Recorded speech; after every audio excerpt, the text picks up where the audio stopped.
पूर्वी लद्दाख में चीन के साथ बिगड़े हालात पर प्रधानमंत्री नरेंद्र मोदी ने सर्वदलीय बैठक में करीब 20 राजनीतिक दलों के साथ बातचीत की। वर्चुअल मीटिंग के जरिए हुई इस ऑल पार्टी मीट में प्रधानमंत्री नरेंद्र मोदी के अलावा गृह मंत्री अमित शाह, रक्षा मंत्री राजनाथ सिंह और बीजेपी अध्यक्ष जगत प्रकाश नड्डा भी मौजूद रहे।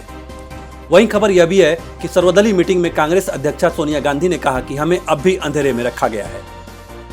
आपको बता दें कि इस बैठक में आरजेडी और आप को शामिल नहीं किया गया, जिससे इन पार्टियों के नेताओं में नाराजगी देखी गई। जानकारी करने पर पता चला कि मीटिंग में सिर्फ मान्यता प्राप्त राष्ट्रीय दलों को ही निमंत्रण दिया गया था, यानी जिसके पास लोकसभा में 5 से ज्यादा सांसद हैं। वहीं चीन के बाद हुई झड़प के बाद लेह में जबरदस्त हलचल दिख रही है। खबर है कि लद्दाख में वायुसेना के फाइटर जेट लड़ाकू विमान गश्त लगा रहे हैं। वायुसेना के हेलीकॉप्टर को भी गश्त करते हुए देखा गया है। हेलीकॉप्टर से जवानों और सामानों को लद्दाख भेजा जा रहा है। जानकारी यह भी मिली है कि एयरफोर्स ने मिराज 2000 विमानों को भी लद्दाख में तैनात किया है। साथ ही सुखोई 30S की भी ऐसी जगह तैनाती की गई है जहां LAC पर सीधी नजर रखी जा सके।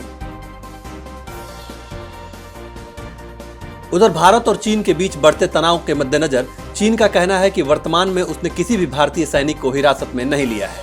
साथ ही उसने कहा कि भारत के साथ तनाव को कम करने की कोशिश पर भी जोर दिया जा रहा है।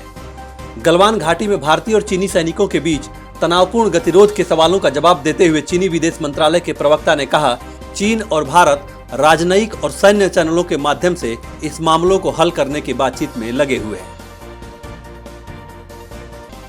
उधर कोरोना वायरस से संक्रमित दिल्ली के स्वास्थ्य मंत्री सत्येंद्र जैन की तबीयत बिगड़ गई है। डॉक्टरों ने फैसला लिया है कि दिल्ली के स्वास्थ्य मंत्री को प्लाज्मा थेरेपी दी जाएगी। इसके लिए शुक्रवार की शाम उन्हें साकेत स्थित प्राइवेट अस्पताल में शिफ्ट किया गया है। डॉक्टरों के मुताबिक सत्येंद्र जैन को सांस लेने में बहुत दिक्कत आ रही है और बुखार भी नहीं उतर रहा है। साथ ही उनका निमोनिया भी बढ़ गया है। उधर राज्यसभा की 24 सीटों के लिए आज मतदान हुआ, जिसमें राजस्थान की 3 सीटों में से 2 पर सत्ताधारी पार्टी कांग्रेस को जीत मिली है, जबकि बीजेपी के खाते में 1 सीट गई है। कांग्रेस के केसी वेणुगोपाल और नीरज डांगी, जबकि बीजेपी के राजेंद्र गहलोत विजयी हुए हैं। वहीं MP की 3 सीटों में से 2 पर बीजेपी के ज्योतिरादित्य सिंधिया और सुमेर सिंह विजयी हुए हैं, जबकि 1 सीट पर कांग्रेस के दिग्विजय सिंह ने जीत दर्ज की है, जबकि फूल सिंह बरैया को हार का सामना करना पड़ा है।